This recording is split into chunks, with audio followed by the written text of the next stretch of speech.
அல்லாஹு தஆலா அவனுடைய அருள்மறையாம் திருமறை குர்ஆனில் இன்னும் 2 கூட்டத்தாரை அல்லாஹ் சொல்கிறான்.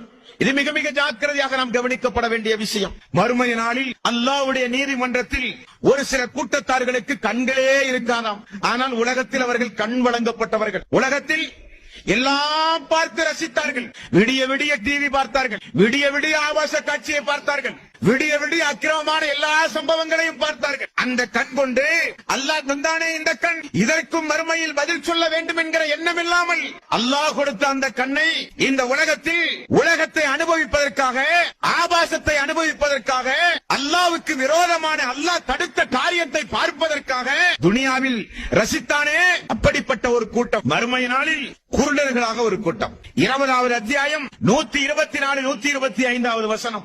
وَمَنْ أَعْرَضَ عَنْ ذِكْرِي فَإِنَّ لَهُ مَعِيشَةً ضَنكًا وَنَحْشُرُهُ يَوْمَ الْقِيَامَةِ أَعْمَى. மறுமை நாளில் ஒரு சாரார் குருடர்களாக எழுப்பப்படுவார்கள். எழுப்பப்படும் பொழுது அவர்கள் எதற்காக வேண்டி அப்படி எழுப்பப்பட்டார்கள்? அல்லாஹ்வுடைய அத்தாட்சி அந்த கண் கொண்டு அவர்கள் பார்க்க தவறினார்கள். அல்லாஹ்வுடைய வேத வசனத்தை பார்த்து படிக்க அந்த கண்ணை அவர்கள் பயன்படுத்தவில்லை. அல்லாஹ் தடுத்த, அல்லாஹ் ஹராமாக்கிய பல காரியங்களை சந்தோஷமாக பார்த்த அந்த கண் மறுமை நாளில் குருட்டுத்தனமாக எழுப்பப்படும். விடுவான மனிதன் கண்ணை திறந்து பார்க்கிறான், எல்லாம் இருட்டு. கண் போனதை அந்த மனிதன் உணர்கிறான். அல்லாஹ்விடத்தில் அந்த கூட்டத்தார்கள் கேட்டார்கள், கால ரப்பி லிம ஹஸர்தனி அமா வகத் குன்த பஸீரா.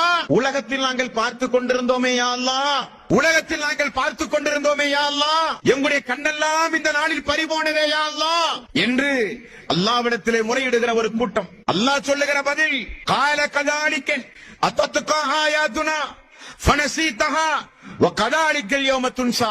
ஆம், உலகத்தில் உனக்கு கண் வழங்கப்பட்டது, அதை கொண்டு என்னுடைய அத்தாட்சியை நீ பார்க்கவில்லை, எனது வேதத்தை நீ படிக்கவில்லை, என்னுடைய அத்தாட்சிகளை பார்த்து என் மீது உனக்கு எந்த வகையான ஒரு உணர்வும் உனக்கு வரவில்லை. ஆகவே அந்த கண் உனக்கு குருட்டுத்தனமாகத்தான் இருக்கும் என்று அல்லாஹ் சொல்லுவார். ஆகவேதான் சொல்கிறான், وَمَنْ أَعْرَضَ عَنْ ذِكْرِي فَإِنَّ لَهُ مَعِيشَةً ضَنكًا وَنَحْشُرُهُ يَوْمَ الْقِيَامَةِ أَعْمَى. யார் அல்லாஹ்வுடைய வேத வசனங்களை பார்த்து படித்து விளங்கி செயல்படாமல் இருக்கிறார்களோ அவர்களுக்கு அல்லாஹ் இம்மையிலும் மறுமையிலும் நெருக்கடியான வாழ்வை நான் கொடுப்பேன். அது மட்டுமல்ல, குருடர்களாக எழுப்புவேன் என்று அல்லாஹ் சொல்கிறானே, அந்த கூட்டத்தில் நம்ம யாரும் இருக்கக்கூடாது. அது அல்லாஹ்வுடைய சாபத்திற்குரிய கூட்டம், அது அல்லாஹ்வுடைய கோபத்தை பெறுகிற கூட்டம்.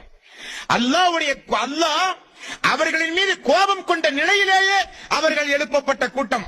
அல்லாஹ் அதிலிருந்து நம் அனைவர்களையும் காப்பாற்ற வேண்டும்.